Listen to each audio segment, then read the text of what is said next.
C'est de l'enfer des pauvres qu'est fait le paradis des riches, disait Victor Hugo en 1866.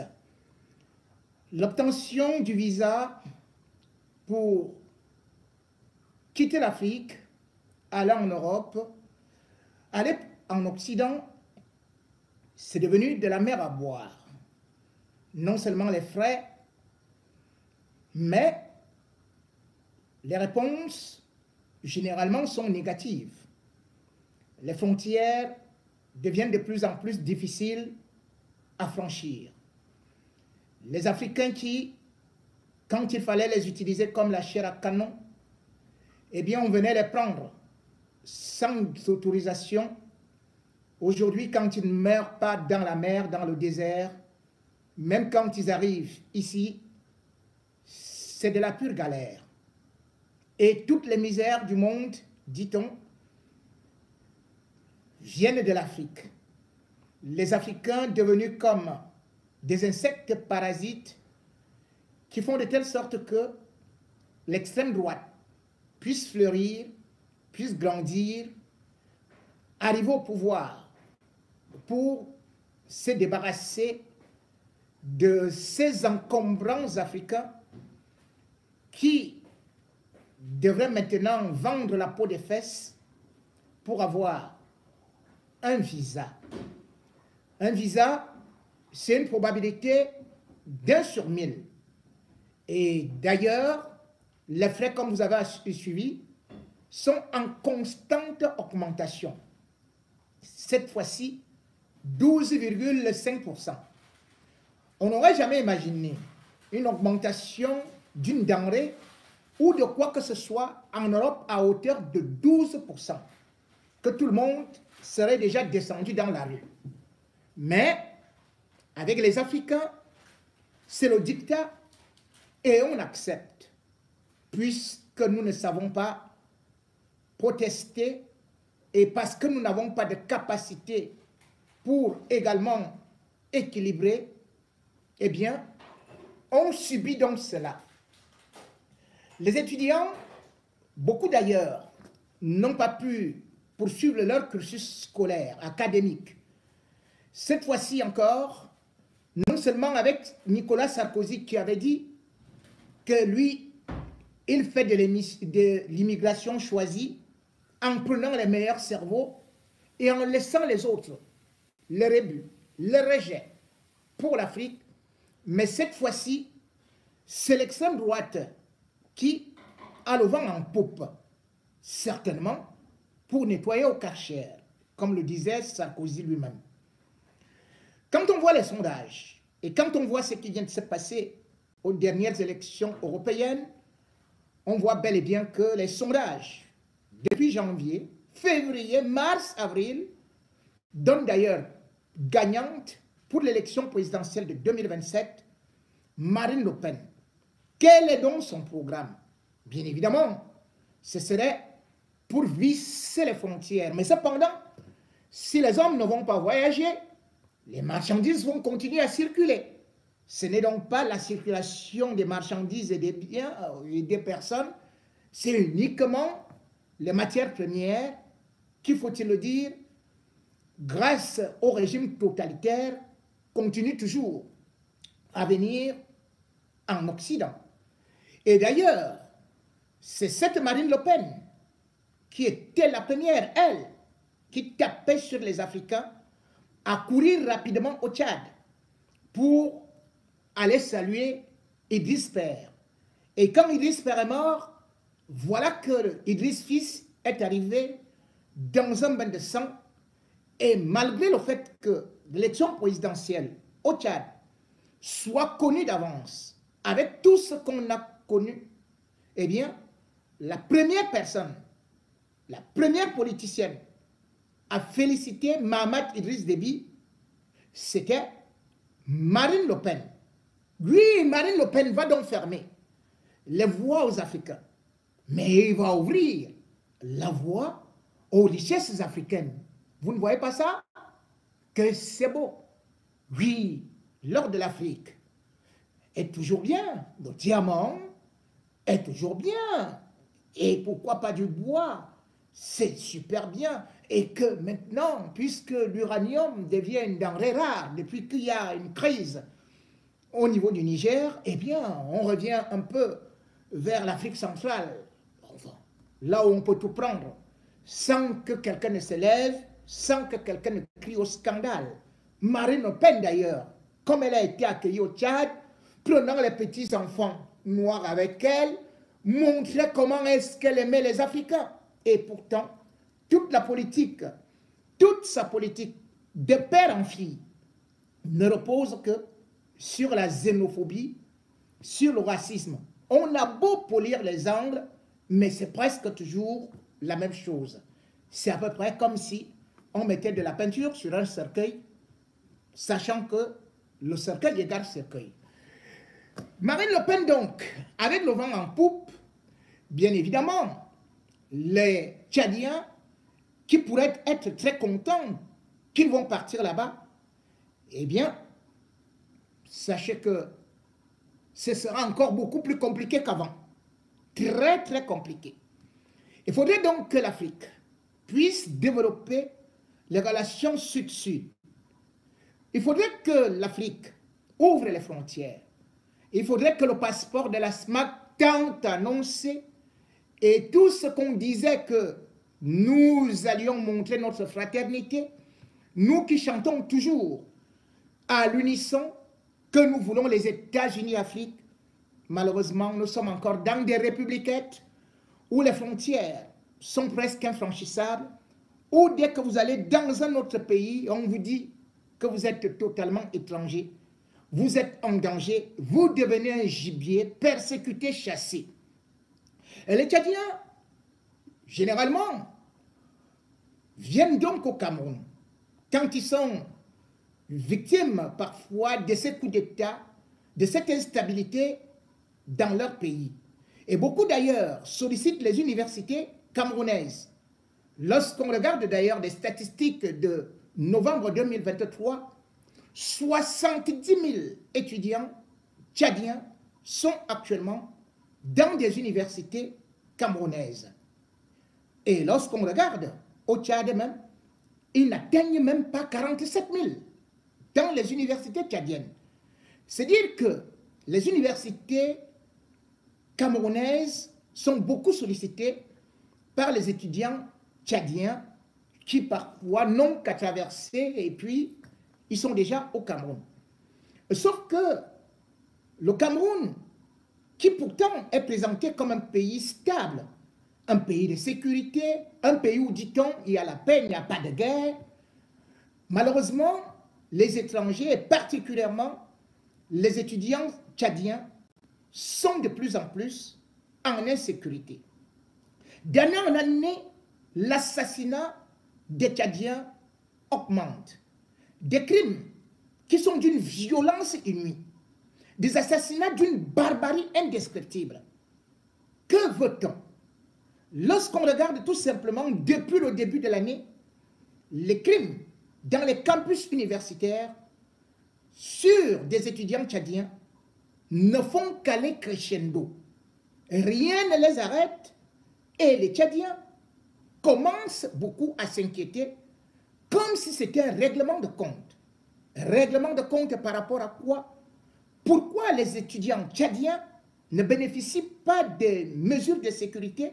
Ou alors, le Cameroun, c'est totalement un no man's land où on ne peut que poignarder, égorger, comme si c'était la Tabaski. La Tabaski, justement, c'est ce jeune Tchadien de 25 ans qui, le 10 juin 2023, vient de passer des vies à trépas d'une façon encore beaucoup plus scandaleuse, égorgé comme un mouton, sacrifié. Qui a donc pu tuer ce jeune homme qui était connu dans TikTok et qui, apparemment, ne devait rien à personne? Cet assassinat de trop a failli d'ailleurs créer des crises diplomatiques ou alors même des incidents entre la communauté camerounaise au Tchad et les Tchadiens qui trouvent que trop c'est trop, peut-être qu'il est temps qu'ils puissent aussi se venger.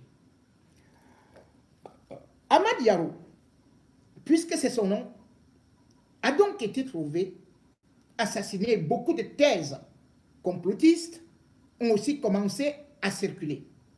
Et d'ailleurs aussi des influenceurs camerounais s'y sont mis, puisque dans un direct, eh bien, un de ses compatriotes tchadiens a affirmé qu'il avait eu au téléphone. Et l'ayant eu, il était en train de lui dire, fais très attention, tu es parti commenter sur la page d'une influenceuse, Marlène Mvoutou, tu l'as insulté, tu as été un peu violent. Les Camerounais, ça ne pardonne pas.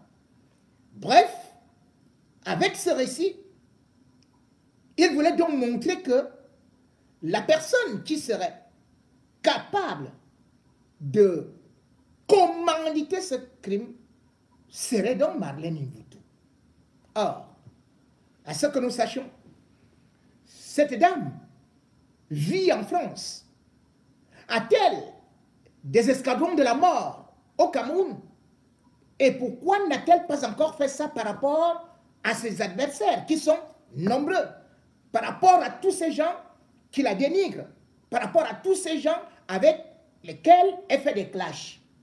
Comment a-t-elle pu faire pour donc régler les comptes à un Tchadien qu'elle ne connaît même pas et qui de surcroît n'a rien dit de si grave, puisque quand on est dans des réseaux sociaux, on s'habitue à être insulté, on s'habitue à être traité de pétasse ou alors de péquois, là, comme ils disent souvent, ou de tous les noms d'oiseaux. Comment pouvait-on donc faire cette liaison?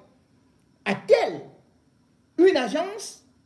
Et même si elle a une agence donc, elle ne se trouve pas au Cameroun. Avec quelle rapidité? Comment aurait-elle fait pour réunir des bandits, les payer, demander de les liquider un Tchadien? Ceci nous amène tout simplement à vouloir dire que si aujourd'hui ce jeune est mort, ce n'est pas un hasard. C'est une série en non-stop qui, malgré tout, ne parvient pas à être stoppée, alors que déjà une délégation était partie du Tchad pour une réunion avec l'ambassadeur du Tchad au Cameroun et aussi avec l'association des étudiants tchadiens. Qu'est-ce qu'on en a conclu? Ce n'est donc pas aujourd'hui. C'est une série dont je pourrais peut-être vous donner quelques noms qui font froid au dos. D'abord, je vais vous présenter ce jeune homme dans ce que l'on appelle justement le journal. Celui qui a été assassiné. Vous voyez que le titre est déjà un peu trop relevé, incendiaire. Garoua, vive tension après l'assassinat d'un jeune Tchadien. Yaro Ahmad est un jeune créateur de contenu de nationalité tchadienne. Il a été assassiné dans son domicile par des inconnus le 10 juin dernier. Des tensions montent au sein de la communauté tchadienne dans cette ville.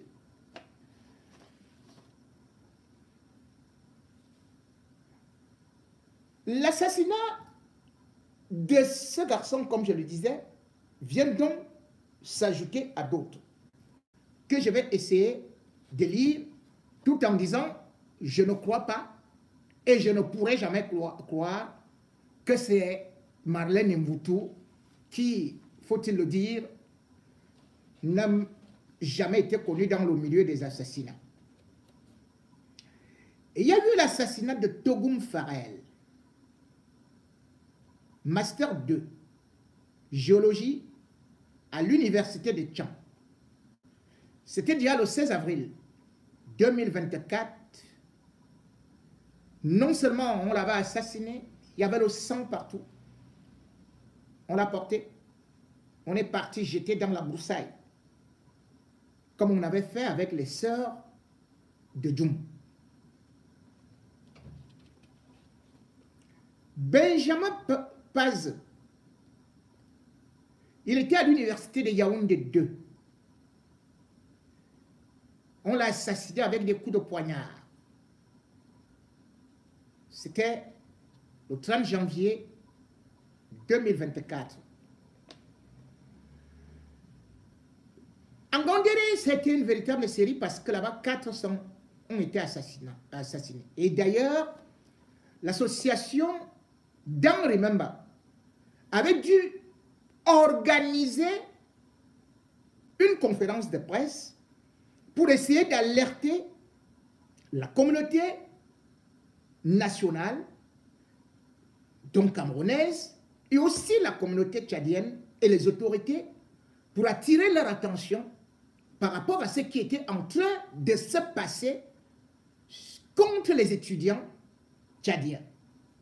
Et d'ailleurs, une manifestation pacifique avait été organisée. Ils n'ont rien cassé, même comme ce n'était qu'une petite marche blanche qu'il ne fallait d'ailleurs pas continuer, sinon, à Tanganji, elle a envoyé ses Mami Wata. 2 avaient également été assassinés au mois de mars. Ça, c'était à Maroua. Toujours des agressions.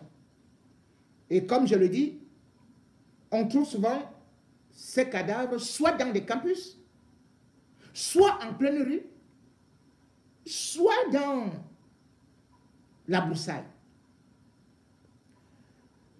La jeune Aïcha était étudiante en médecine.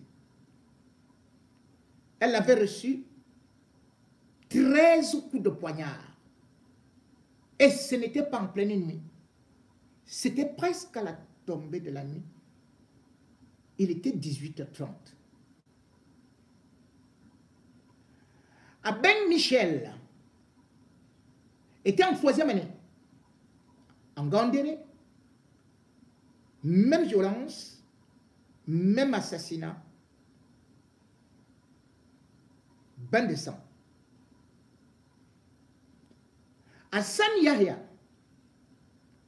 à Yaoundé, assassiné également froidement. Qu'est-ce qu'ils veulent? Qu'est-ce qu'ils cherchent? Veulent-ils déjà ouvrir un autre front? Nous avons déjà une guerre, comme ce Boko Haram, où nos frères tchadiens, l'armée tchadienne, est venue aider le Cameroun. Nous avons déjà un front ouvert dans les 2 régions anglophones, sans oublier qu'il y a les rebelles au niveau de la frontière de la Centrafrique.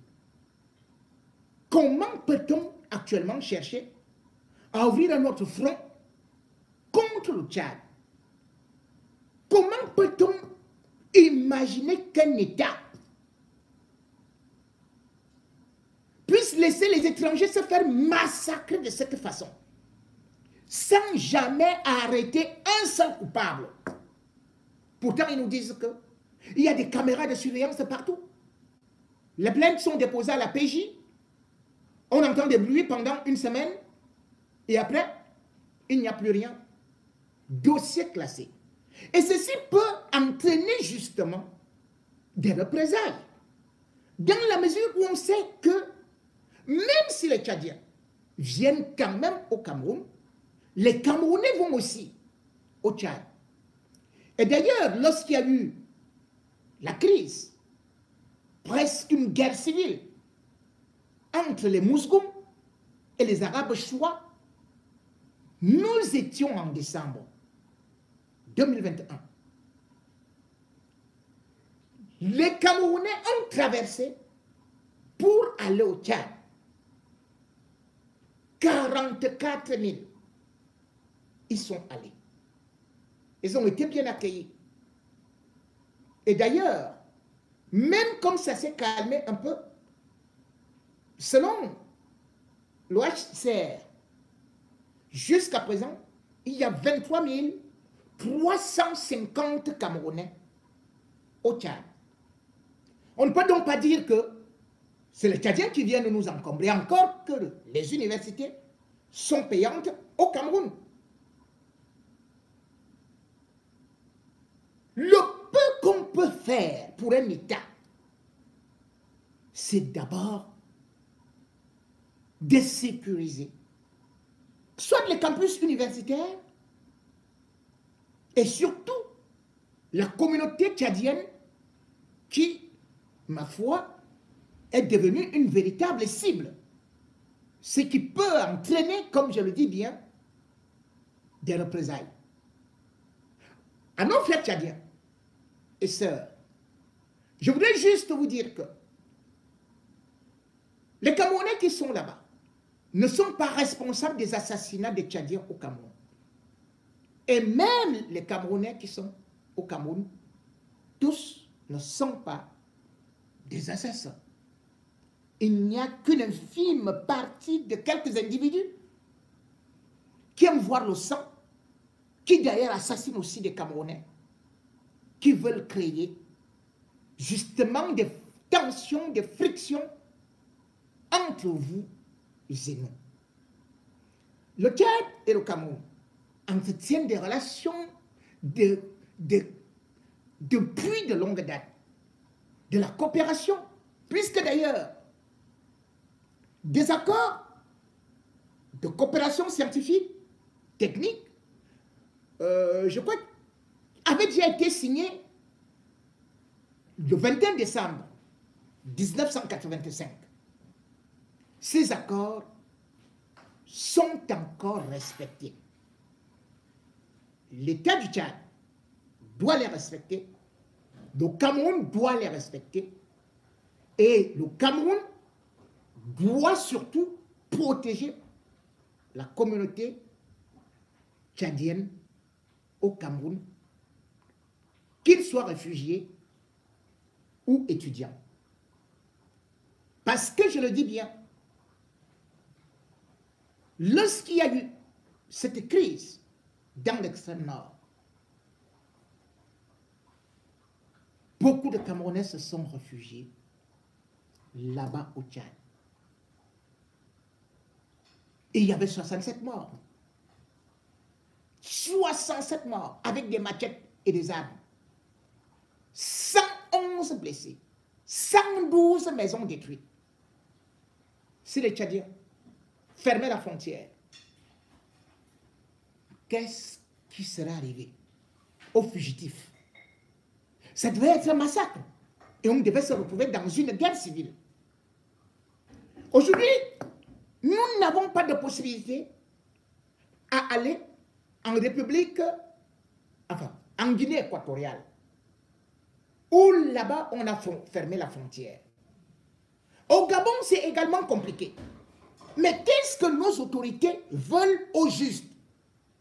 On a eu la crise avec le Tchad par rapport à leur problème. On ne peut donc pas continuer à vouloir prendre le Tchad comme une simple vache à lait. Et puis se dire, on s'en fout. Les autorités camerounaises doivent rapidement intervenir pour éviter un bain de sang et surtout de la vengeance. Et il y a eu une mission du ministère des Affaires étrangères, des Tchadiens de l'étranger,